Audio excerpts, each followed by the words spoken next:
құрметті достар, бұл бірге дайындайық бағдарламасы және оның жүргізушісі мен Адема Искакова. Бұл бағдарламада біз түрлі ас мәзірлерін дайындаймыз және өңірімізге танымал тұлғалармен сұхбаттасып, олармен бірге дәмді тағамдар жасап көреміз. Дайынсыздар ма достар? Ендеше кеттік! Бүгінгі бағдарламамыздың қонағы облыстық Иса Байзақов атындағы филармониясының әншісі, ән байқауларының лауреаты және Думан тобының әншісі Серік Рысбек ағамыз келіп отыр. Серік аға, сәлеметсіз бе? Бүгінгі жаңа бастама алып жатқан бірге дайындайық бағдарламасына қош келдіңіз және алтындай уақытыңызды бөліп келгеніңіз үшін мыңда бір алғысымыз шексіз. Сізге рахмет, шақырып осындай керемет бағдарлама ашылып жатыр екен. Енді іске кірсек, сөйлей бергеннен гөрі іске кірсіп, тамағымыз жасап, дәмін көрейік. Біріншіден бастамас бұрын өзіңіз жайлы айтып кетсеңіз. Мен өзім жайлы айтсам не айтам? Мен өзім жайлы айтсам көп тарихи, енді тарихты қозғай берсек көп қой. Мен Екібастұз қаласының Әлкей Марғұлан атындағы орта мектепті тәмамдап, одан кейін осында біздің Чайковский атындағы музыкалық саз колледжін оқып, одан қалай берді өзіміздің Павлодар мемлекеттік педагогика институтын бітіріп, қазір облыстық филармонияда жұмыс жасап жатырмыз, әнші, әртіс ретінде. Енді алда қойған жоспарларымыз бұйырса, осы бір індет тезірек бітіп, халықтың алдына әдемі өнер көрсету, концертке шығу, өйткені халықта сағынды, бізде сағындық сахнаны шығу керек. Сондықтан осы індет тез бітіп, бәрімізде мектепте болсын, жаңағы жұмыста болсын, халықпен бірге қауышқанды әрине жөн көреміз, сағынамыз. Тамаша аға. Енді жобамыздың басты сұрағы, сіз қандай тамақты ұнатасыз және тамақ дайындай аласыз ба? Мен енді қазақтың кез келген тамағын жақсы көрем, бірақ енді әр адамның өзінің денсаулығына байланысты көп әртүрлі тамақ жейді ғой, сол себептен көбінен ащы және майлы тамақтар жемеуге тырысамын. Жалпы қазақтың ұлттық тағамдарын бәрін жақсы көремін. Керемет. Онда біз бүгін сізбен торттардың ең дәмдісі десек те болады. Лупипай тортын бірге дайындап көрейік. Лупипайдың кождарын дайындау үшін бізге шоколад, какао, сары май, қант, жұмыртқа, ұн және қопсытқыш қажет. Алдымен шоколад пен сары майымызды ерітетін ыдысқа саламыз. Кейін шоколад пен сары майымызды ерітеміз. Шоколадты массамыз ерігенше қант пен жұмыртқаны миксермен миксерлейміз. Шамамен 2-3 минуттай. Жұмыртқа бөлме температурасында болу керек. Егер де жұмыртқа суық болса, онда біздің кождарымыз көтерілмей қалуы мүмкін. Енді құрғақ қоспаларымызды ыдысқа салып араластырамыз. Бұл бізде ұн, какао, қопсытқыш, яғни разрыхлитель. Барлығын жақсылап араластырамыз. Енді келесі кезекте жұмыртқалы массамызды ерітілген шоколад пен сары май қоспасына қосамыз. Барлығын жақсылап араластырамыз. Араластырып болғаннан соң илеуіштен біздің құрғақ қоспаларымызды кішкенеден қосып отырамыз. Біздің құрғақ қоспаларымызды міндетті түрде илеуіштен өткізу керек.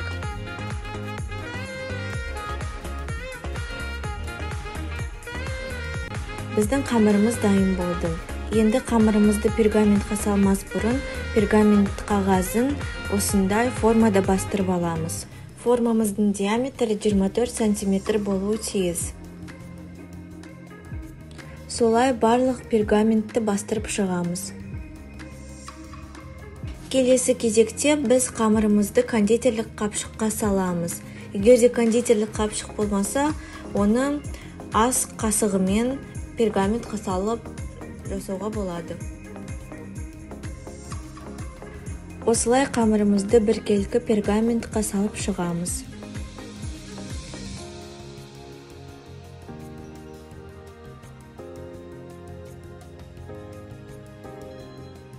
Соңында міндетті түрде қамырымыздың үстінен ас қасықпен біркелкі қылып өтеміз. Кождарымызды 180 градус қызып тұрған пеште 8-10 минуттай пісіреміз. Ал енді достар, біздің кождарымыз дайын. Выпивай тортына. Енді біз крем жасауға кірісейік.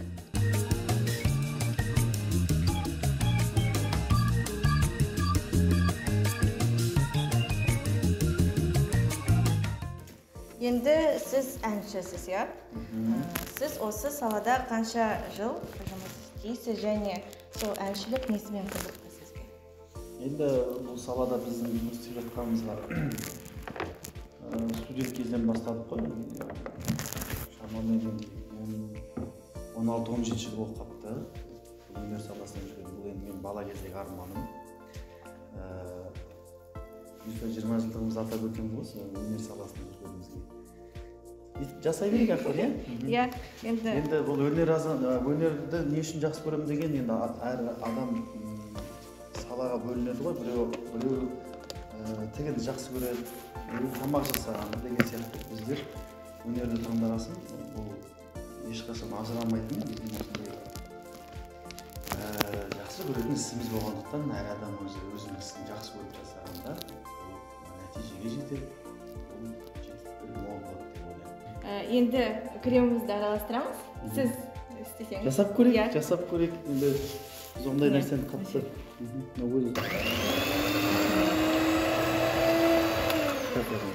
Жалпы. Прям баса беріңіз қойып. Ана шетінен.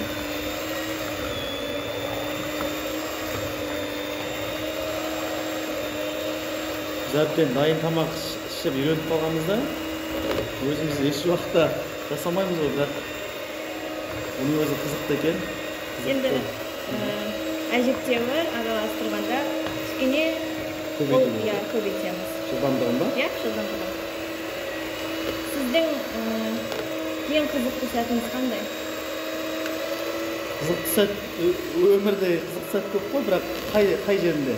Әншілікте болсын, өмірдегі бір қызықты сәтіңіз болса айтып берсеңіз. Енді қызықты сәт айта берсе өте көп қой. Мен мысалы осы бағдарламаға келгеннің өзі мен үшін өте қызық болып отыр. Тамақ жасаудың өзі қызық болып жатыр шыны керек. Бірақ енді өмірдің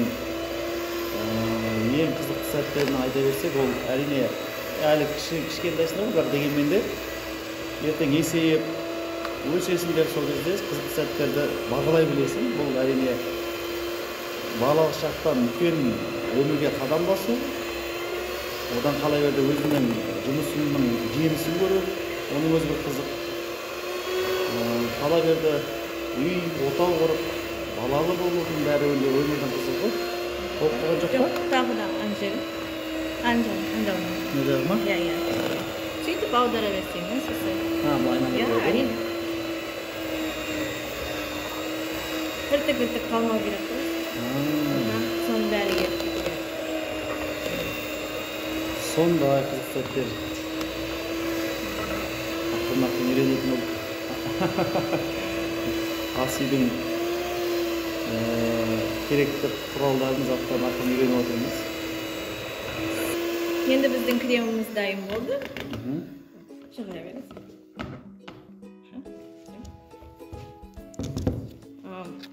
Осындай болып шықты. Осындай тұрақты шыңдарға шейін біз миксермен миксерледік. Енді өмірдің қызық сәттері енді бір бөлек. Сіздің концерттегі, гастрольдегі ең қызықты сәттеріңіз қандай? Енді концерттегі қызық сәттер. Концертке шыққалы бір жыл болды. Әрине бұл концертте жүргесін қызық сәттер көп болады. Оның ішінде айта кететін бір қызық сәтті еске қайсыны айтты? Костюмның жыртылып қалғаны болған. Маған өте бір қызықты сәт. Бұл сахнаға апыл-ғұпыл тез-тез былтырлар, алдыңғы жылдар ертіс променад өзіміздің Павлодар жағалауында, жағажайда, әдемі ертіс променад сахнасында көптеген әртістер келіп, бірінен соң бірі шығып, өз шығатын уақытымды ұмытып, бірден хабарлаған кезде жүгіріп барып шығам деген кезде, баспалдақтан шығып бара жатқан кезде костюмның арқасын жыртып алдым. Содан бір қалыпта тұрып, ән айтып, ешқайда бұрылмай, кезім бар. Бірақ айта берсе өте көп негізі. Мамыз болды ма енді? Я, енді болды. Енді осы кремімізді кондитерлік қапшыққа, яғни кондитерский мешокқа саламыз. Сол үшін бізге осындай ұзын ыдыс қажет болады. Және бұл пай тортына арналған саптама 365 номері. Енді соны кондитерлік мешокқа кіргіземіз қапшыққа. Енді ең соңғы жағын кесіп тастаймыз.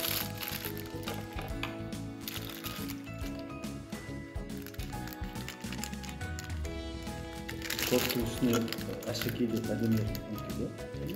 Қайсы? Мынау негізі? Иә, Лыдыбайдың шарларына арналған кесіп алдық. Енді қараңыз, бізге тараз керек болады. Осы кремімізді таразға қоямыз.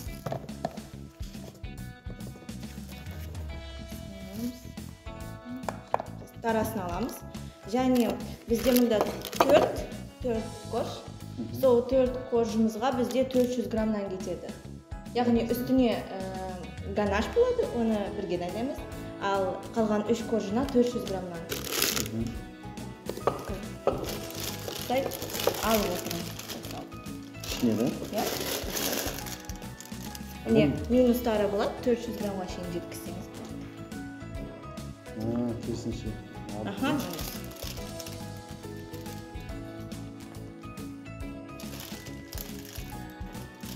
Сіз енді әншісіз, иә? Бізге бір ән айтып берсеңіз қалай болады? Енді айтып берейік, демейтін қазақ жоқ.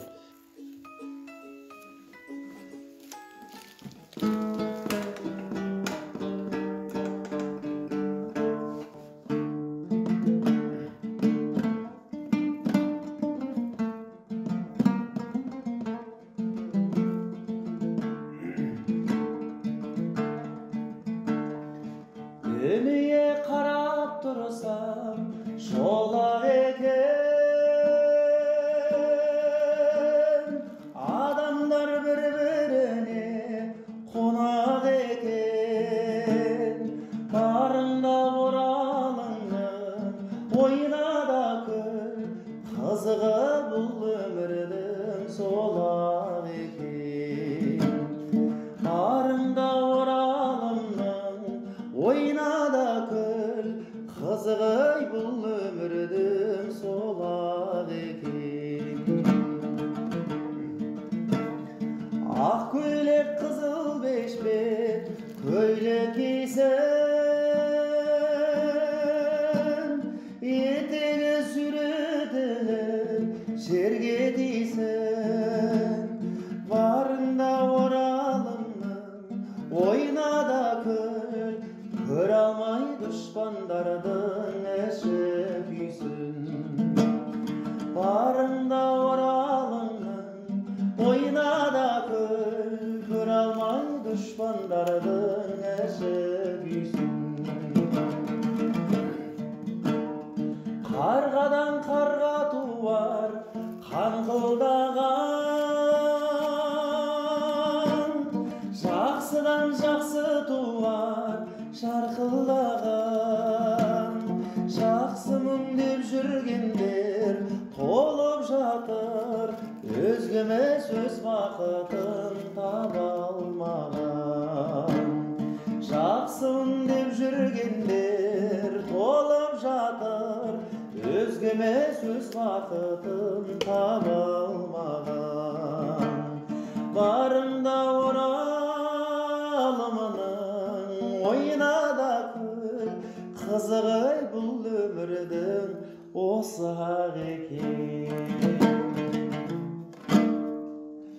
Керемет, дауысы, Рахмет. дауыс деген әдемі. Біз енді домбырамен де, эстрадамен де бәрі әртүрлі жанрда, оркестрмен де айтқаннан кейін, әнші болғаннан кейін, өнер азаматы болғаннан кейін бәріне дайын болу керек. Сондықтан осындай кездерде қай жана дайын болған абзал. Гитара болсын, домбыра болсын. Қалай болып жатыр? Тортымыз қалай болып жатыр, дұрыс па? Иә, қазір Лупи пай деген тортымыз біздің. келесі қожымызды сізге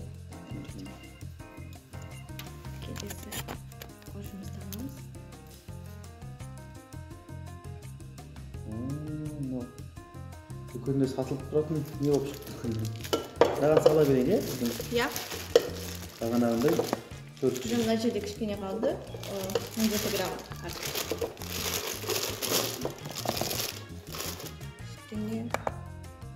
Сіз әнді керемет айтасыз. Осындай дауысты қалай күту керек, қорғау керек? Қалай күтесіз? Енді әрине бұл енді біздің дауысымыз біздің аспап секілді ғой. Сол себептен біз дауысты күту деген ерекше үлкен жұмыстан бөлек бұл жерде дауысты қалай күту керек? Бұл жерде әрине енді жалпы адам пенде болғаннан кейін бәрімізде денсаулықты күткен бірінші орында тұру керек. Оның үстіне әншілердің дауыс күтуі. Біз суық су ішпейміз, мороженое жемейміз, уақытында демалу керек. Былай ұстайсыз, иә? Кішкене 1 сантиметр алшақтап кішкене. Сосын былай қараңыз. Басамыз. Былай жасаймыз. Басамыз.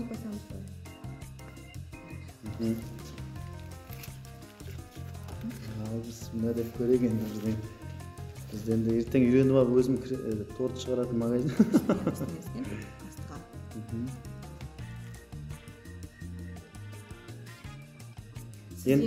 Біздей жастарға қандай кеңес бересіз? Жалпы біздің жастарға айтарымыз, қандай маман иесі болсын, өз маманын керемет оқып, сол маман иесіне адал жұмыс жасап, мейлі өнер азаматы болсын, мейлі спорт саласында болсын, тағы-тағысы. Шыртқа қарай шығарайын, е? Бұлай, кішкене бұлай емес, үстіне қарай, тігінен, е? Бұлай көтеремін да. Менің атыммен 400 граммы жетпей қалатын сияқты ма? Жетер. Болып жатыр ма? Болып жатыр енді. Бірінші кезге жақсы. Сіздің бала кезіңіздегі арманыңыз қандай және ол орындалды ма? Енді әрине біз бәрімізде бала болдық, жас болдық. Армандамайтын пенде жоқ. Ол арман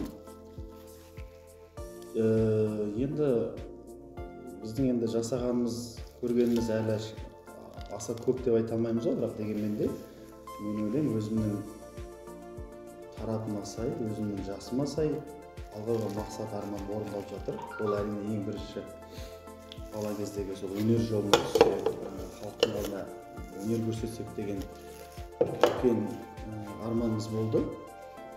Сол арманымыз шүкір орындалып.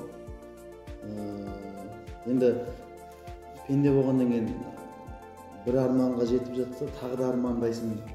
Үлкен нәтижеге жетіп жатсаң, одан да жоғары қарай жетістікке жетсең деп армандайсың ғой. Сол үшін бастысы тынбай еңбектену, арманды дұрыс қоя білу және сол арманға дұрыс бағыт, бағдар, жол іздеп бару ғой. Сіз енді әнші, сіз айта кеткендей, енді бір бізге тағы да бір акапельна әніңізді орындап берсеңіз. Сіз жасай беріңіз. Біз расында биыл өзі көптеген шаралар, іс-шаралар жүріп жатыр. Оның үстінде Мұқағали Мақатаев, Шәмші Қалдаяқов, көптеген енді асыл тұлғалардың мерейлі күндер аталып өтіп жатыр ғой. Сондықтан сол себеппен Шәмші Қалдаяқовтың бір әдемі әнін айтып берейін, жай тұрмай, сіз жасай беріңіз. Өзіңмен арыстым, бойында таныстым, жайнаған гүлдей құрбым сен, жағада тұрдың сен. Жаз еді күлкіңде, қайдасың бұл күнде, сен іздеп арманым, сыр бойын шарладым. Сен іздеп арманым, сыр бойын шарладым. алдыңда бір бақыт тұрғандай тіл қатып, толқынға қарап ойланып, әндеттім жайғанып. Жаз еді күлкіңде, қайдасың бұл күнде, сен іздеп арманым, сыр бойын шарладым. Сен іздеп арманым, сыр бойын шарладым деп. Тамаша. Рахмет. Қалай тортық болып қалды ғой деймін шамасы, иә? Болып қалды. Келесі кезекте ыдысымызды қайтадан таразыға қоямыз. Және кілегей 80 грамм.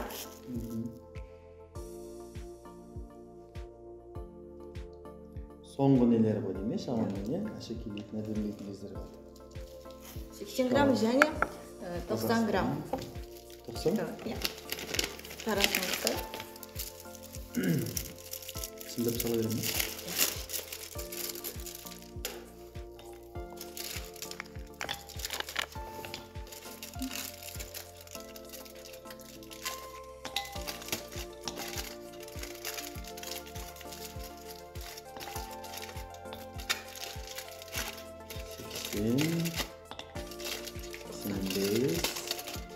Біреу. Все 90. Енді осыны микроволновкаға 30-40 секундқа қоямыз. Ол микроволновканың жылдамдығына байланысты.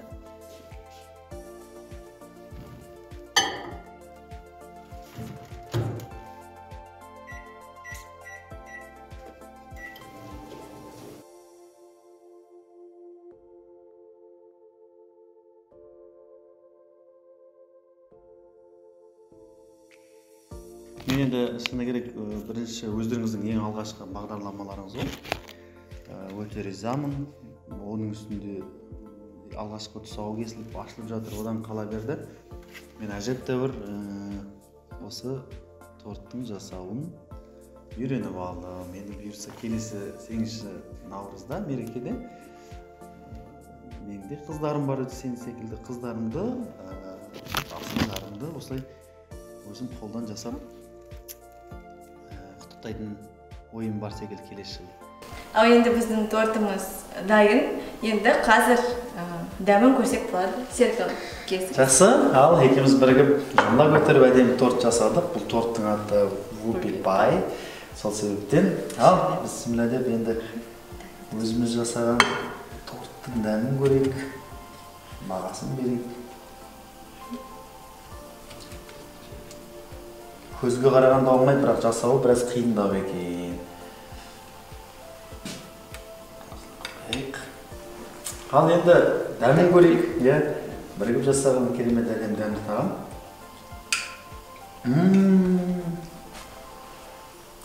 Мынау республикалық деңгейде ең бірінші үлкен жоба басталып жатыр. Сыйлап шақырғаныңызға рахмет. Бірге дайындап, қуанып, осылай жүре берейік. Көп рахмет. Сізге де рахмет.